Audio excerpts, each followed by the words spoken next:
ეთნოფონის შემოქმედებითი ჯგუფი ოზურგეთში სოფელ მელექედურს სტუმრობს, სადაც წარმოგიდგენთ ქალთა ანსამბლ მარგალიტს.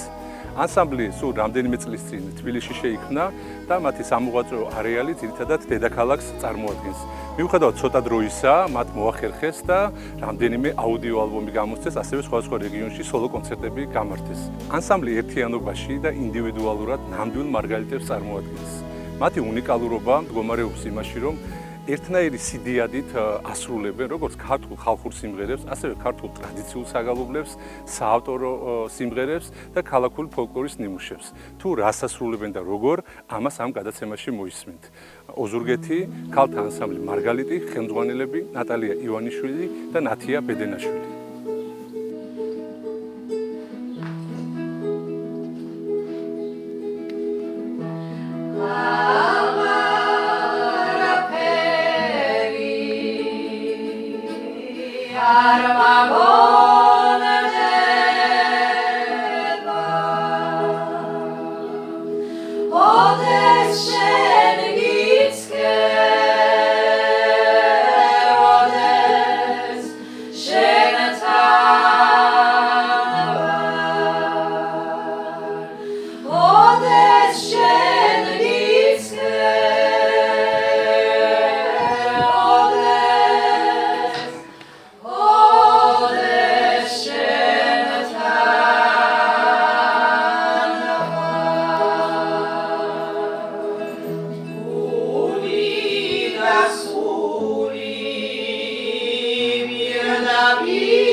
ნათია გამარჯობა, მადლობა ჩვენს გადაცემაში სტუმრობისთვის. მე ვერ ვიქნები ობიექტური თქვენთან მიმართებაში, იმიტომ რომ თქვენი გამოჩენის დღიდან არაერთხელ მithქვამს და აქაც უნდა ვთქვა, რომ ხართ თითოეული მათგანი ჩემი შეყვარებულები.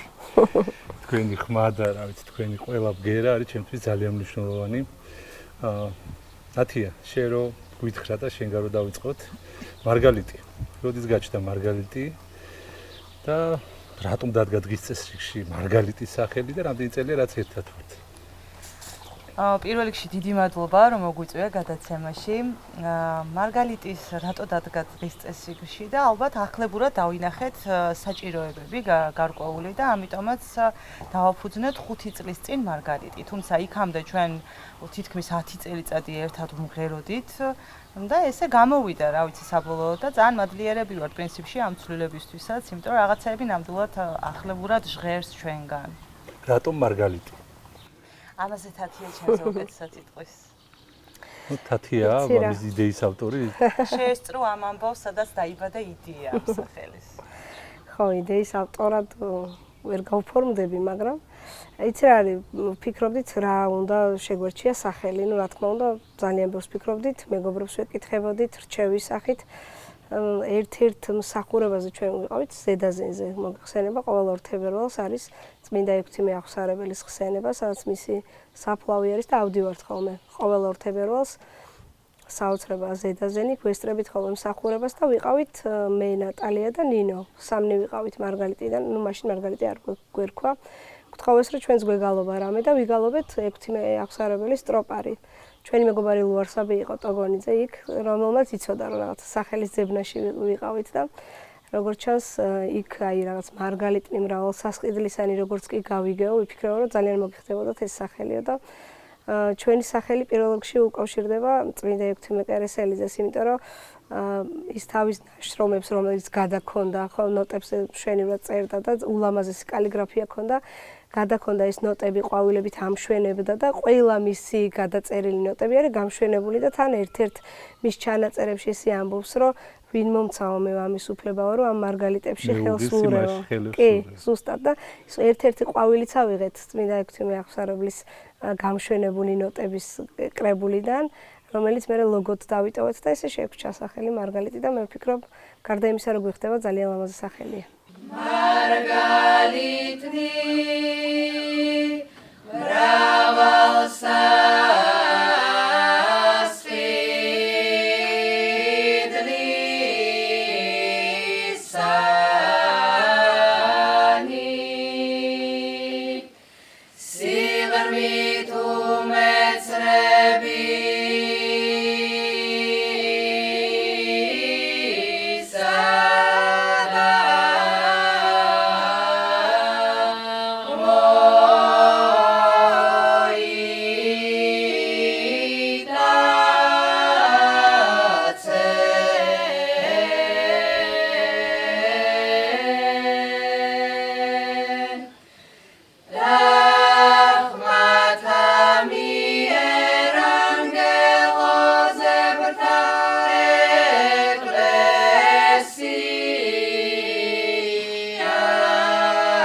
მე თათია ვიცი და ჩვენ ამ გადაცემაში გავაჟღერეთ ესე როგორც ქართული ტრადიციული საგალობელი, ასევე ხალხური სიმღერა, საავტორო მუსიკა და ხალხური ნიმუშები, ხო?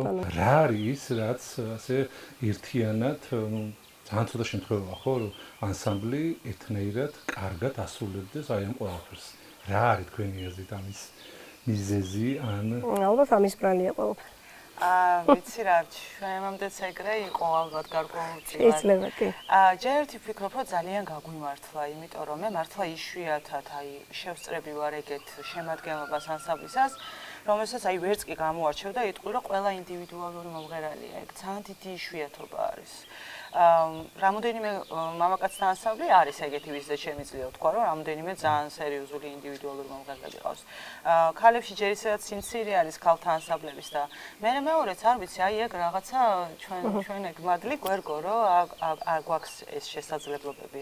მეორეს მხრივ აი თუ არა ის ინტერესი, თუ არა ის სიყვარული, აი არ იქნება გადაჭარბებით ნათქვამი, იმიტომ რომ ანუ ქალის როლი ეხა ქართულ საზოგადოებაში ოდითგანვე ეგრე იყო, რომ დედა, მეუღლე, ეხლა უკვე შეგვემატა ეს სამსახურები და ჩაბმულები ვართ და ამის იქით კიდე რომ დროს ესეთი დამოკიდებულებით, ასეთი ინტერესით და სიყვარულით და ხარისხით უთმობ რაღაცას, ანუ და თან შენს გარშემო გაერთიანებული ამდენი ადამიანი ასეთივე დამოკიდებულებებით, ანუ ეგ ძალიან დიდი ბედნიერება არის და რა ვიცი, აი ყველაფერში შეიძლება გაგვიმართლა, არ ვიცი. მრავალფეროვნება გვაქვს და მე მგონი ამაშიც. წევრების ინდივიდუალურობას ხაზი რო გავუსვით ეს რა თქმა უნდა ჩანს, მაგრამ ის მაინც არ თქვით რა, რომ მე მგონია რომ არ არის მარტივი ამბავი, ხა შეიძლება რაღაც ქართულ ტრადიციულ საგალობლებს ასრულებდე ზედმიწევნის სრულყოფილებით, მაგრამ ქალაქურ მუსიკასაც ასეთივე წარმატებით ამბობდე და ხალხურ სიმღერასაც ეს რაღაცა სხვა მიზეზთან უნდა იყოს კავშირში. არ ვიცი თუ გიფიქრიათ ამაზე, თუ არ გიფიქრიათ? ალბათ საქმის სიყვარულით და მიდგომით და შინაგანი მდგომარეობით. მე პირადად როცა მღერი, ხო ძალიან აი შინაგანი უსაზღვრო სიყვარული მაქვს, აი რომელიც არ გამოითქმის და ალბათ გამოიხატება უბრალოდ სიმღერა გალობის დროს. სხვას ვერაფერს ვერ დავაბრალებ. შინაგანი მდგომარეობის გამოხატვაა აი ჩემთვის. მაგაზე მე ძალიან ბევრი ვფიქრია და ისე პროფესიულად რო შევხედოთ, მართლა ძალიან რთული სფერო არის ეგ, იმიტომ რომ პოზიციურად სრულიად სხვადასხვანაირი ბგერა სჭირდება სამივეს. არ ვიცი როგორ ვართმევთ მაგას თავს წარმოდგენა არ მაქვს. ამიტომ ვფიქრობ რომ ფაქტი არის რომ არის მაგის შესაძლებლობა. მდგომარეობის გამოხატულებაა. დავტოვეთ ეს შეკითხვა ღიად. იქნება ეს რა ფორმულა მოვიფიქრეთ.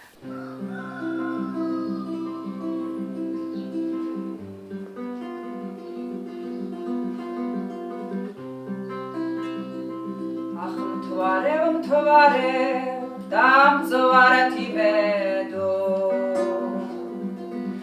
სურჩემი ტანჯვა შენ გაგიბედო მთვარე ხომ გახსოვს ის მნელი ღამე ხის ვისხედით ერთხელ მე და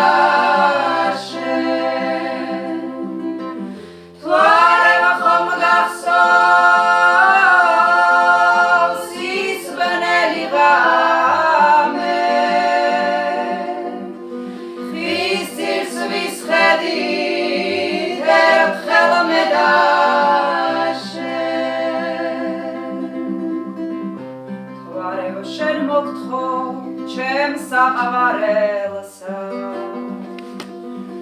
მონახე იგი ყოველ მხარესა თუ ნახომ თვარე ჩემი მტანჯველი უთხარი მხის ძირს ყოველ ღამველი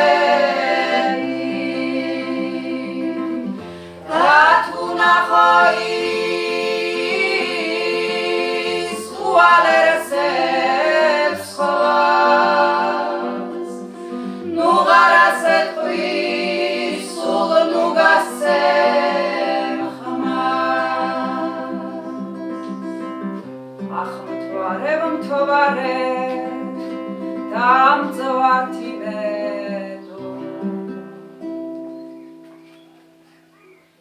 რეპერტუარზე რო გადავიდეთ. რა გვაქვს რეპერტუარში და როგორ ვარჩევთ? ეს არის ძალიან მნიშვნელოვანი, იმიტომ რომ ჩვენ ვიცით რომ ქალთა რეპერტუარი, რა თქმა უნდა, არ არის იმდენი რაც ვაჟთა რეპერტუარი გვაქვს, ხო? აი როგორ ვარჩევთ ქალთა რეპერტუარს და რასთან გვაქვს შეხება? პირველ რიგში იქიდან ამოვდივართ, რომ აი ეს ფერადოვნება პალიტრის რაც არის, ეს არის რესურსი, ამას უნდა გამოყენება სწორად. მე ისე იშლება ეს შესაძლებლობები და ეს პალიტრა რომ ჩვენ შესაძლებლობა გვეძლევა რომ თითქმის ყველა აი ფაქტურად არ არის რეგიონი რომლის სიმღერებიც არა გვაქვს რეპერტუარში ანუ ხმის ფაქტურები და ეს განწყობები შეუძლია ნამდვილად გადმოიტანოს იმ კუთხის ხასიათი ადამიანის თქმის მანერა დიალექტი თუნდაც ცეკვის ნაწილი აი რაც აბსოლუტურად ბუნებრივი არის სიმღერასთან ერთად ამის შესაძლებლობა გვაქვს. მე რა თქმა უნდა ნიმუშები, რომლებიც არ არის გააჟღერებული და ჯერ არ გამოჩენილა, ასე ვთქვათ, მზის შუქზე, ეს არის ჩვენი ინტერესი, იმიტომ რომ ჩვენი უმთავრესი მიზანი არის აღმოჩენა დაცვა, შენარჩუნება და პოპულარიზაცია აქამდე უცნობი ნიმუშების და ცნობილი ნიმუშების ჩვენეული ფერით, ასე ვთქვათ. კუთქურობაც გვაძლევს არა მაგის საშუალებას. კი, ზუსტად. ლიტრაში რომ ვადი ვადი და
ვიცი ბევრი შემთხვევა, მაგალითად გურული მომღერლები არ მღერიან კახურ სიმღერებს, ან პირიქით.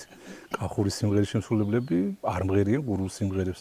იმიტომ კი არა არ შეუძლიათ, იმიტომ რომ ფიქრობენ რომ რაღაცას მიაკლებენ, ან მცდიადით ვერ იმღერებენ, მაგრამ თქვენ მე ვიცი რომ ანსამბლშიც ყავთ თითქმის ყველა კუთხის წარმომადგენელი და თან ყველა კუთხის სიმღერებს ასრულებთ. ამას ჩვენ ვიცავთ, გამიზნულად არა, ეს რეალურად ეს არის რეალობა ჩემი აზრით.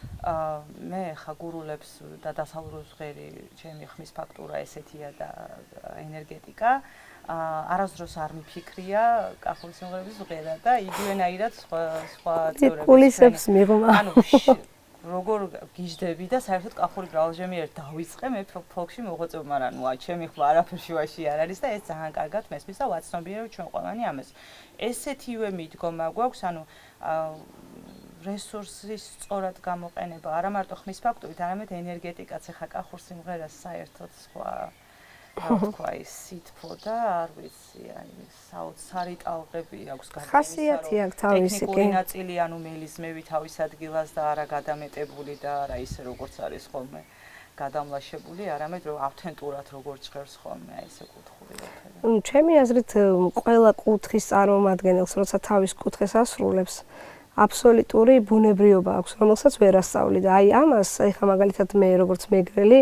კახურს ვერასდროს ვერ ვიმღერებ ისეთ როგორიც ვარ. მეგრული შემიძლია ვიმღერო ისეთი როგორიც ვარ და ეს ჩანს და ეს რაღაცები კარგად გვაქვს მე მგონი დაცული, სხვანაირად არ გამოდის. თან როგორც წევა თქვით, საშუალებას იძლევა გუნდი, იმიტომ რომ მართლა თითქმის ყველა კუთხის წარმომადგენელი ყავს თიდან დაწყებული. კი ბატონო. რეპერტუარზე აი ცოტა უფრო სიღრმისეულად რო ვთქვათ რა, რითი ხელმძღვანელობთ მეტწილად? ალბათ ჩანაწერები.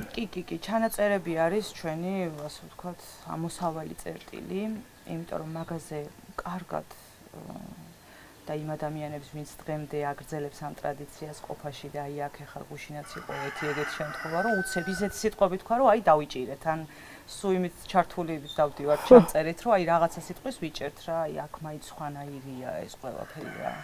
აი ასეთივე სიმდიდრის მატარებელი არის ჩანაწერები, ბუნებრივია, მაგაზე ვართ რაღაც ყურსასმენები. 24/7-ზე ვეძებთ არქივებში, რაც არ გაჟღერებულა ისინი განსაკუთრებით საინტერესოა ჩვენი ძალიან მწირი არის ქალები რაღაცებს ვიპარავთ ხოლმე კაცების რეპერტუარიდანაც. ნუ აი ჩვენი მეგობრები კიდევ ვინსაც მათ შორის შეძრო და აი ესეთი რა ჩვენთვის ძალიან გასახარი არის რომ ადამიანები ხედავენ ხოლმე რაღაც გარკვეულ სიმღერას ჩვენი შესრულებით და მე მართლა გამოდის ხოლმე და იქ ძალიან მაბედნიერებს რომ რაღაცა ის გვაქვს უკვე ნიშა ჩვენი ასე ვთქვათ. აი სიმს დრეკნაო ქალაო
და გამიღიმებს შემომხედავს დავდნებიო იცეკვეთ ქალებო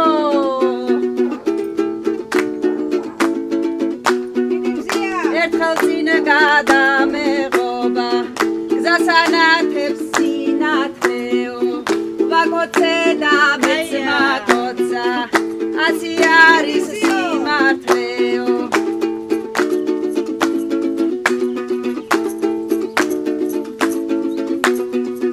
გასათხოვარი ქალი ვარ უცოს გული ორ პირიო რაღა ბევრი გავაგრძელო და მილოცეთ ხორცილიო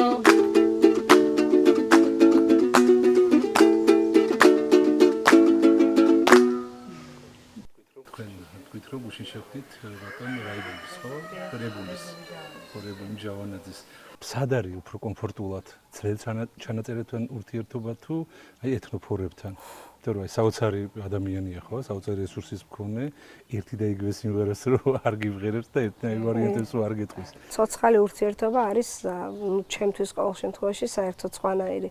არქივს ხო თავისი ის სიძველე აქვს, აი რომ უსმენ და იცი რომ ძველია და ის ძველი დრო, ძველი ტრადიციები, ყველაფერი ძველია, მაგრამ აი იქიდან გადმოსული კიდე რომ გაქვს ურთიერთობა და ცოცხლად შეგიძლია შეეხო, ეს ძალიან მნიშვნელოვანი რაღაცა არის ჩემთვის პირადად, იმიტომ რომ აი მაგალითად ბატორებულისთან ერთი სიამოვნება იყო რა ყველა კუთხე მიმღერეთ ლამის და ის აუცრებაა, როცა ადამიანს აქვს ეს ყველა კუთხის მიმართ ხო სიყვარული აქვს, მაგრამ ამ გურულს ერთი სიმღერა რომელიც გვიმღერა არა, კარგია და ვიღებდი რაღაცა რომ ჩამეწერა, მე გავწყვიტე რომ თავიდან უკვე მეორედ სხვანაირად იმღერა, მესამე სხვანაირად და ეს აღმოჩენები იყო ძალიან აი რა საოცარი იყო ჩემთვის პირადად პირდაპირ ის შეხებასავით არის, როცა გიწევს პირისპირ ამ ყველაფრის ყურება და მოსმენა. ეთე კიდევ ის შეხვედრი ვართ. ანდრო პაპას, ანდრო სიმაშვილს და ძალიან საოცრება იყო და გვიმღერია კიდეც მე და ნატალია მიმღერეთ ერთხელ სტუმრად ვიყავით. რა ვიცი, ეხა ესე არ მახსენდება სამწუხაროდ ჩვენ ბევრს ვერ ფიზიკურად ვერ მოვესწარით. თუმცა ახალგაზრდებიც მოდის, ეხლა რომ ჩამოთვალოთ სახელების შორს საუბრობთ, ძალიან ბევრი ჩვენი მეგობრები. კი, ბატონი ტრისტან სიხარულიძესთანაც ქონია შეხება, გურიაში ვართ ახლა. პოლიკარპე ხუბულავასთან, აი კი, უკანასკნელი მოხიკანი, ჩემი კუთხის. საოცარი იყო მისი იუბილეზე ვიმღერეთ კიდევაც.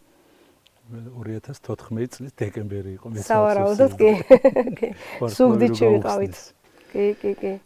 ძალიან მინდა რომ ვახსენოთ ქალბატონი ზაირეს ამბავი. აი თქვენ რო შეასრულეთ ეს სიმღერა, საერთაშორის ჩვენს გადაცემაში რამდენიმე შემთხვევა ყოფილა, სადაც ერთ ადამიანს ახსოვდა რაღაცა ერთი ხმა, მაგალითად აი საგალობლის შემთხვევა იყო ტყიბულში, სადაც ქრისტიანად გასცეთი ვერსია თქვა ერთ-ერთმა, აი ხუციბერიძე იყო გვარად, რაც შემდეგ უკვე აი ბეშაპიძეების ოჯახმა გაასამხმოვანა და ნუ აღარ დაიკარგა რა ფაქტიურად და ერთ-ერთი შემთხვევა იყო აი თქვენი ამბავის და ესეც რომ მოყვეთ რა, თქვენთვის რას ნიშნავს მსგავსი ამბები, აღმოაჩინდა თან თქვენ სფერებსაც რომ მიამატეთ.